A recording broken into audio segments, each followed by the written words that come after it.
श्री स्वामी समर्थ. आजच्या नवीन व्हिडिओमध्ये आणि श्री स्वामी समर्थ या यूट्यूब चॅनलमध्ये तुमच्या सर्वांचे सहर्ष स्वागत आहे. अनंतकोटी ब्रह्मांड नायक राजाधिराज योगीराज जगाचे चालक मालक पालक श्री स्वामी समर्थ महाराज यांना त्रिवार वंदन करते आणि आजच्या नवीन व्हिडिओला सुरुवात करते. आज आपण श्री नवनाथ कथा भक्तिसार अध्याय 39वा घेणार आहोत. त्यासाठी व्हिडिओ शेवटपर्यंत नक्की ऐका. या अध्यायामध्ये चरपटीनाथ व भगवान विष्णूचे युद्ध कशा प्रकारे झाले ते आपण या अध्यायामध्ये पाहणार आहोत. या अध्यायाची फलश्रुती आहे युद्धात विजय प्राप्त होऊ शकेल, त्यासाठी हा व्हिडिओ जरूर ऐकावा. श्री गणेशाय नमः, श्री सरस्वते नमः, श्री गुरुभोम नमः, श्री नवनाथ सिद्धांना नमस्कार असो. श्री स्वामी समर्थ. प्रवासात चरपटीनाथाने पृथ्वीवरील सर्व तीर्थे पाहिली. उत्तरेस बद्रिकाश्रमापासून रामेश्वरापर्यंत तो हिंडत राहिला. मग त्याने स्वर्गातील सर्व स्थानेही पाहायचे ठरवले. तो पुन्हा बद्रिकाश्रमात गेला. शंकराचे दर्शन घेऊन त्याने व्यानस्त्राचा मंत्र म्हटला. त्यामुळे त्याला स्वर्गात जाणे शक्य झाले. मंत्राने भारलेले भस्म त्याने कपाळाला लावले होते. तो प्रथम ब्रह्मलोकात गेला. ब्रह्मदेवाला हा आपलाच पुत्र आहे हे कळताच त्याने जवळ घेतले आणि तुझी इच्छा काय आहे असे विचारले. चरपटीनाथ म्हणाला, आपले दर्शन व्हावे एवढाच हेतू आहे. मग आता इथेच राहा. ब्रह्मदेव म्हणाला. मग चरपटीनाथ वर्षभर नारदासह तिथे राहिला.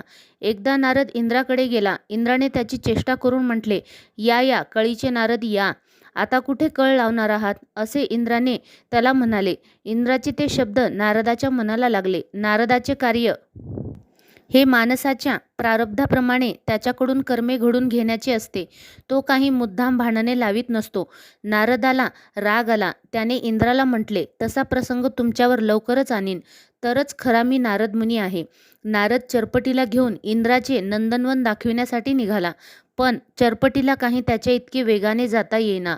मग नारद त्याला म्हणाला, अरे दत्तांनी तुला व्यानमंत्र दिला, आता त्रिखंड मनानी कला मी शिकवितो तुला.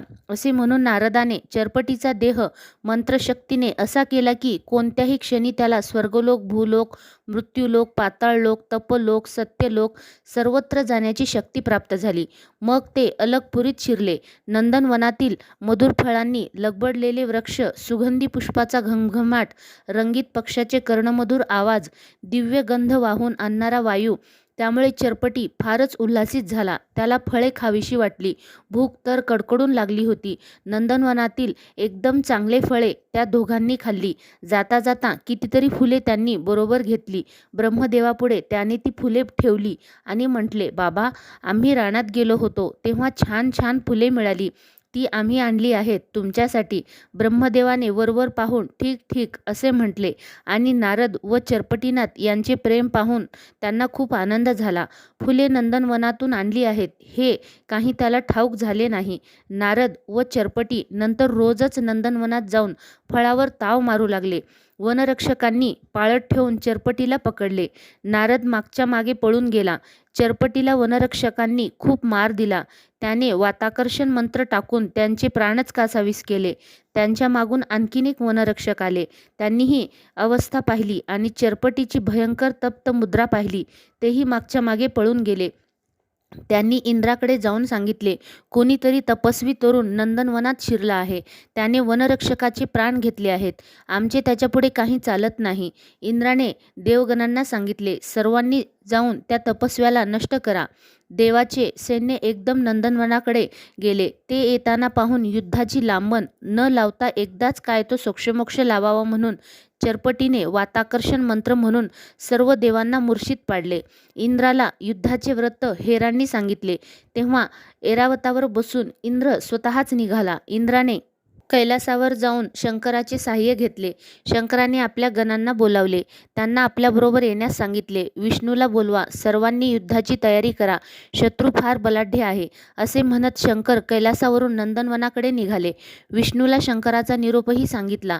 तेव्हा विशेष विचार न करता तो आपले 56 कोटी गण घेऊन वैकुंठातून रणवाद्य वाजवीत निघाला. नंदनवनाच्या दोन्ही बाजूनी विष्णूने व शंकराने महाबलाढ्य सैन्य येताना पाहून व प्रचंड रणगर्जना व रणवाद्याचे आवाज ऐकून चरपटीने विष्णूने सुदर्शन प्रयोग केला. तर माझे काही चालणार नाही. तेव्हा सुदर्शन चक्र जागीच मोहित घेऊन निरुपयोगी झाले तर बरे असा विचार करून मोहनास्त्र सोडले. भस्माची चिमूट फेकली. सुदर्शन जड झाले. सैन्यासह विष्णू नंदनवनात येऊन थडकला. तेव्हा चरपटीनं वाताकर्षण मंत्र म्हटला. 56 कोटी विष्णुसेना एकदम निचेष्ट केली. पुढे चरपटीच्या जवळची विष्णूची आयुधे व मणी माळा पाहून ब्रह्मदेवाने विचारले, अरे, हे तू कुठून आणलेस? चरपटी म्हणाला, नंदनवनात गेलो होतो. तिथे फळे खाल्ली. वनरक्षकांनी मला पकडले. म्हणून वाताकर्षण मंत्राने त्यांना मारले. मग काही वेळाने इंद्र सैन्यासह आला. त्याची पण तीच गती केली. मग विष्णू आला. तो व शंकर तर निचेष्ट आहेत म्हणा ना. ब्रह्मदेव म्हणाला, अरे मुला, विष्णू, मी व शंकर सर्व जगाचे कार्य करतो. ते दोघे पडून राहिले तर जग कसे चालेल? आता मला पण मंत्र टाकून निश्चित कर, म्हणजे एकदाचे समाधान होईल तुझे. चरपटी मोठ्या आशेने आपला पराक्रम दाखवायला आला होता, पण ब्रह्मदेवाने त्याला अगदी वेगळेच सांगितले. ब्रह्मदेव त्याला घेऊन त्वरेने नंदनवनात गेले. बाळा चरपटी, तू या सर्वांना उठव. हिरमुसलेल्या चरपटीने संजीवनी मंत्राने शंकर, विष्णू, इंद्र व त्यांचे सैन्य अशा सगळ्यांना उठविले. ब्रह्मदेवाने चरपटीला हाताने धरून विष्णूच्या व शंकराच्या चरणी घातला. चरपटीनाथ म्हणजेच पिंपलायन आहे अशी ओळख सर्व देवांना त्यांनी करून दिली.